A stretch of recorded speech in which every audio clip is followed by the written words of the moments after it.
Hello. So yesterday we went through and we took this animation callback and pulled it in out so that it could be called as its own function and have context and everything.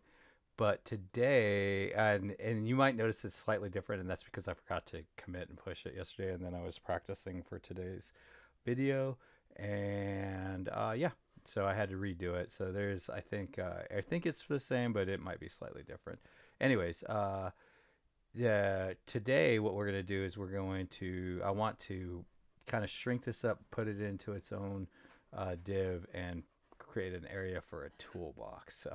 At this point, I've decided on the architecture and what the end goal is. So the architecture is going to be sort of lean towards this being a singleton. There's never going to be more than one scene, more than one render. There's going to be a toolbox that controls things in real time, and that's kind of what I'm tuning it towards. I would definitely do things different if this was supposed to be like one big show, like a video, or if it was going to be like something like there's going to be a bunch of little various renderings and different divs and stuff like that. So, anyways, without further ado, we're going to get it on.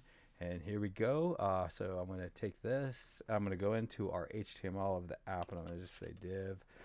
And I'm going to make another div, and one of them is going to be for our visualization. So I'm going to give it a class equals viz and viz, and we're going to have a class equals um, toolbox. Okay. So that's good. Now, if you look at most ThreeJS, or really most libraries, you'll see that they usually have an ID equals blah, blah, blah, blah. That is not what we want to do here. That is not the Angular way. Angular takes care of a lot of stuff for you if you do it this way, which is creating a template variable. So I'm going to make a template variable called viz, and the advantage it gives us is if we make more components and stuff like that, we don't have to have some sort of naming scheme for IDs to make sure they're all unique. So in the viz, in the app, in the TypeScript, we can get access to that viz kind of the way you would do in jQuery or something like that by saying view child, by using the view child decorator and an element ref, uh, which is a type. And so to execute a decorator, because we're going to need to execute this decorator, we say at viewChild, and we run it, and we tell it the name of the template variable, and that is viz, and then we give it the name of the variable, and these do not have to be identical, and we say that this is going to be an element ref, and we close it up, and it's complaining, and the reason it's complaining is because it's going to say, hey, this thing could be a undefined, but I'm going to add this little guy right here, and that little exclamation mark is your way of saying, don't worry about it. It's going to get taken care of. You don't worry about it at all. Um, and that's, I think, appropriate because the view child will take care of this. It could be a problem if we go in the wrong life cycle hook, when the view child doesn't exist yet, or if we forget to put it into the HTML template. But anyways, so at this point, after view init, it should exist. So I'm just going to assume it does, just for the sake of time, and we're going to say that we have a constant, and it's our div, and that div is, and we're actually going to call it viz uh, div, and it is an HTML div element, um, and that is equal to this dot viz dot native element. And native element is just basically a DOM element in the context of a browser. I'm not sure what happens outside of that.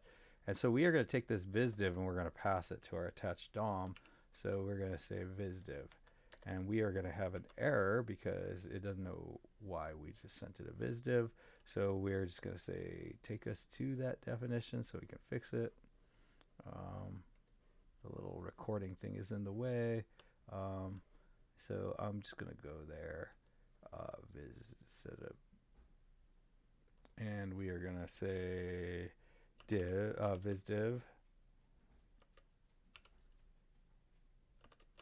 and it's of type HTML div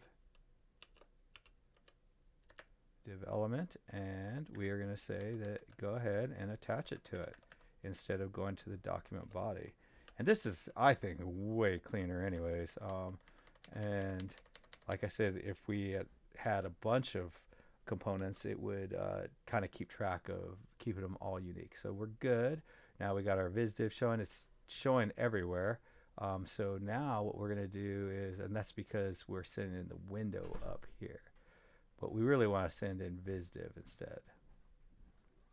So we go to viz, we're going to say viz div, and that's an HTML div element, and that what we want is viz divs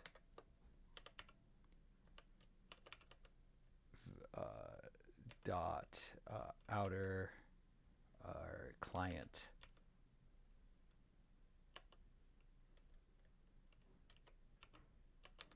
width, and we want viz div client height.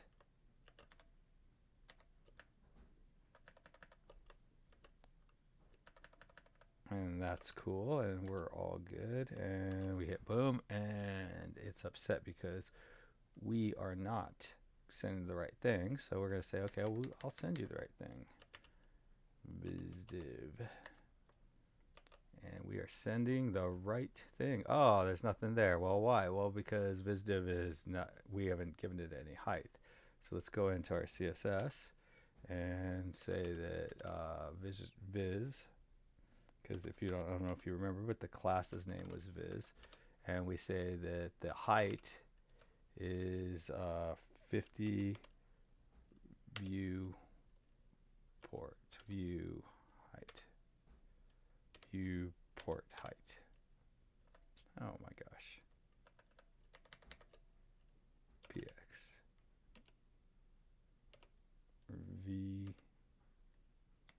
view height. Boom, there we go. And just for fun, we probably should say width is equal to width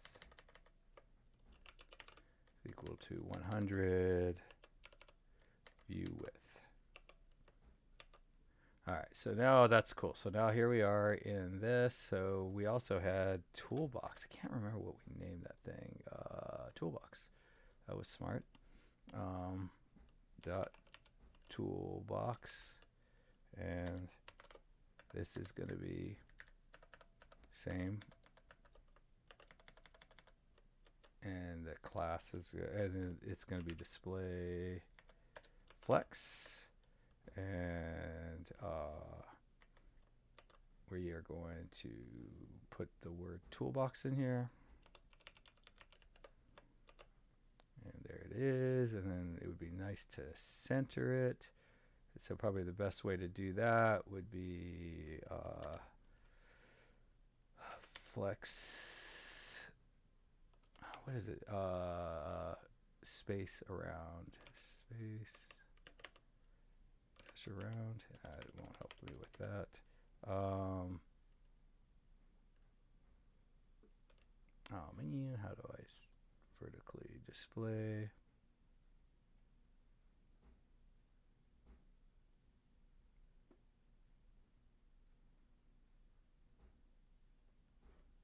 Let's see, CSS. There we go. Justify content. And then center, no, space around. That should give us a centered. Yep. And then let's say font size is, let's see, 200px. 100px. There we go. I think that looks good. Basically, we got it. Now we have it in its own thing. I think next time what I'll do is I will move this stuff into its own component, so it's separate, and then toolbox will be its own component, which leaves us for some challenges because the two components need to talk to each other, and we get to use the new signals API for that, and it's going to be awesome blossom. Happy coding. Bye.